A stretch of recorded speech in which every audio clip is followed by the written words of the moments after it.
Shalom, shalom, peuple de Dieu, shalom mes bien-aimés dans le Seigneur, que le Seigneur vous bénisse abondamment au nom puissant de notre Seigneur Jésus-Christ de Nazareth. Je suis la servante de l'Éternel des armées, la sœur Cohen. J'espère que vous allez bien. Moi, je vais bien par la grâce de notre Seigneur Jésus-Christ de Nazareth.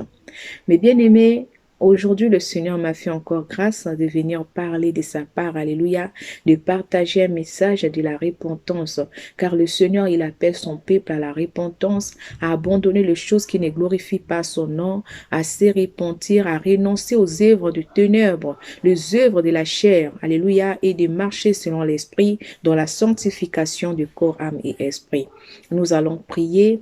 Merci Dieu Tout-Puissant, merci le Créateur de cieux et de la terre. Seigneur, je te remercie pour ce moment, Père éternel. Je confie ce message entre tes mains. Parle-nous, Seigneur, et que ton seul nom soit glorifié. Au nom de Jésus-Christ. Amen. Mais bien-aimés, notre Dieu, il est saint. Il veut que celui qui l'adore en esprit et en vérité. Parce qu'il est la vérité. Il n'est pas dans le mensonge, il n'est pas dans la fausseté, mais il est dans la vérité, bien-aimé. Nous allons lire la parole de Dieu dans Colossiens 3, le verset 5 à 9. Je lis au nom de Jésus. Faites donc mourir les membres qui sont sur la terre, l'impudicité, l'impureté, les passions, les mauvais désirs et la cupidité qui est une idolâtrie.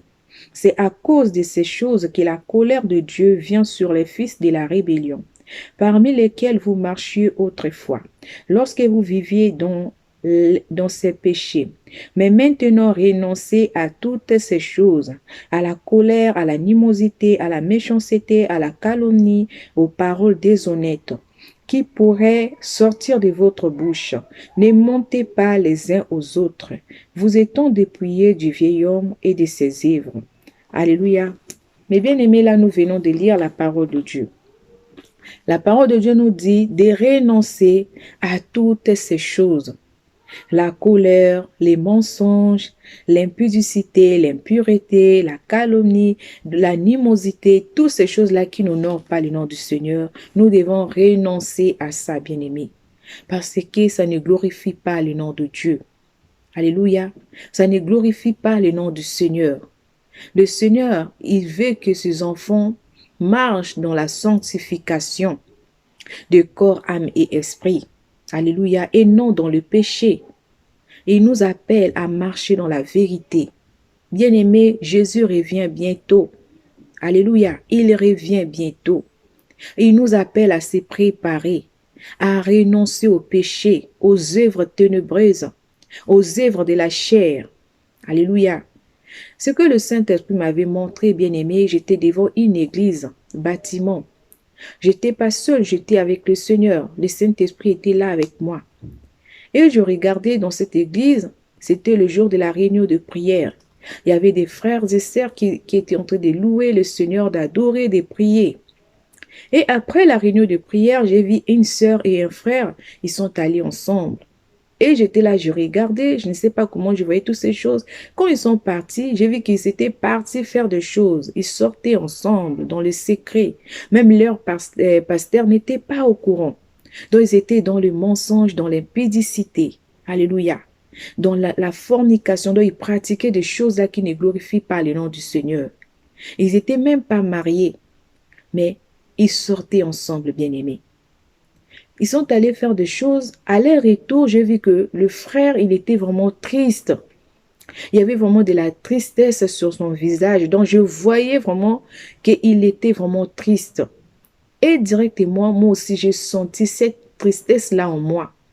J'ai vraiment senti la tristesse dans mon cœur pour ce frère. Alléluia.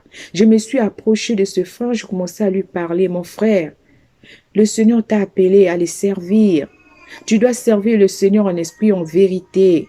Tu as un grand ministère que tu dois servir le Seigneur. Tu dois accomplir. Alléluia. car le Seigneur t'a appelé à le servir. Réponds-toi, abandonne cette vie, car ça ne glorifie pas le nom du Seigneur. Et la sœur était là, elle était pour elle contente, vraiment, elle s'inquiétait même pas, mais le frère, il était vraiment triste. Il y avait vraiment de la tristesse dans son cœur. Et je parlais avec ce frère-là parce que je sentais la tristesse que ce frère, il avait dans son cœur. C'est comme si moi aussi j'avais cette tristesse-là en moi. Et je parlais à ses frères de se repentir, d'abandonner le péché. Mais le frère, vraiment, il était vraiment triste. C'est comme s'il n'arrivait pas à se débarrasser, à se renoncer de l'impudicité. Alléluia. Et je lui parlais, j'ai dit, mon frère, si tu n'arrives pas à abandonner cette vie, tu peux prier, tu peux pleurer, crier à Dieu. Crie à Dieu. Le Saint-Esprit est là, il va t'aider à se séparer de ce péché. Mais bien aimés, nous allons lire la parole de Dieu dans Psaume 145, verset 18. J'ai lu au nom de Jésus. L'Éternel est près de tous ceux qui l'invoquent, de tous ceux qui l'invoquent avec sincérité. Alléluia. Notre Dieu, il est près de tous ceux qui l'invoquent, de tous ceux qui l'invoquent avec sincérité. Bien aimé, si tu vois qu'il y a un péché que tu n'arrives pas à abandonner, prie à Dieu, invoque ton Dieu avec un cœur sincère, que Seigneur, je n'arrive pas à me séparer de ce péché. Je n'arrive pas, c'est vraiment trop fort pour moi. Aide-moi, Seigneur. Aide-moi. Le Seigneur va t'aider, bien-aimé. Il va t'aider. Il va voir la sincérité de ton cœur. Alléluia. Le Seigneur, il va venir. Le Saint-Esprit va te donner la force de se séparer de ce péché. Il va te donner la force de s'éloigner du péché, bien-aimé. Alléluia. Je parlais à ses frères, mon frère. Le Seigneur, il est prêt à t'aider. Le Saint-Esprit est prêt à t'aider.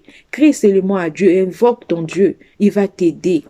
Réponds-toi, abandonne cette vie. Car ça n'honore pas le nom du Seigneur. Ça ne glorifie pas le nom du Seigneur. Et ça emmène à l'enfer. Tu dois servir le Seigneur en esprit, en vérité. Bien-aimé, il y a beaucoup des enfants de Dieu qui sont dans ce péché de l'impudicité, dans les églises, bien-aimés. Après le culte, vous sortez ensemble avec vos frères, vos sœurs. Le Seigneur, il voit tout ça. Le Seigneur, vraiment, il n'est pas content de ça, bien-aimé. Le Seigneur, il est contre ça, bien-aimé. Tu pars louer le Seigneur, mais enfin dans le cœur, c'est pour aller rencontrer le frère ou bien la sœur bien-aimée à l'église. Et après l'église, vous partez faire des choses qui ne glorifient pas le nom du Seigneur. Vivre dans l'impudicité. Ça emmène à l'enfer, bien-aimé. Alléluia, ça emmène à l'enfer. Le Seigneur, il appelle son peuple à la repentance. Ceux qui vivent dans l'impudicité. Alléluia. Ceux qui pratiquent des choses qui ne glorifient pas le nom du Seigneur. Le Seigneur appelle ses enfants à la repentance. Repentez-vous. Car le temps s'en finit. Ce n'est plus le temps de jouer avec le péché, bien-aimé. Ce n'est plus le temps de jouer avec le péché, mais c'est le temps de se préparer. C'est le temps de se renoncer au péché, d'abandonner la vie des péchés, d'abandonner l'impudicité, d'abandonner la colère, la haine, bien-aimé, la jalousie, la sorcellerie, et de faire la volonté du Seigneur. Alléluia. Je parlais à ses frères, réponds-toi. Invoque ton Dieu, il va t'aider. Il va t'aider à abandonner ce péché, à abandonner l'impudicité. Parce qu'il était triste, mais il n'avait pas la force pour renoncer à ce péché, bien-aimé. Bien-aimé, si c'est ton cas, la parole de Dieu nous dit, dans Psaume 145, l'Éternel est près de tous ceux qui l'invoquent, de tous ceux qui l'invoquent avec sincérité. Si tu cries à Dieu avec un cœur sincère, que Seigneur, je n'arrive pas à abandonner la vie du péché. Je n'arrive pas à me dépouiller. Le dépouillement extérieur, à abandonner les mèches, à abandonner les make-up. Je n'arrive pas à m'habiller décemment. Saint-Esprit, aide-moi. Il va t'aider, bien-aimé. Il va t'aider parce que notre Dieu, il est amour. Alléluia. Il est amour. Il va t'aider. Il veut que nous soyons sauvés.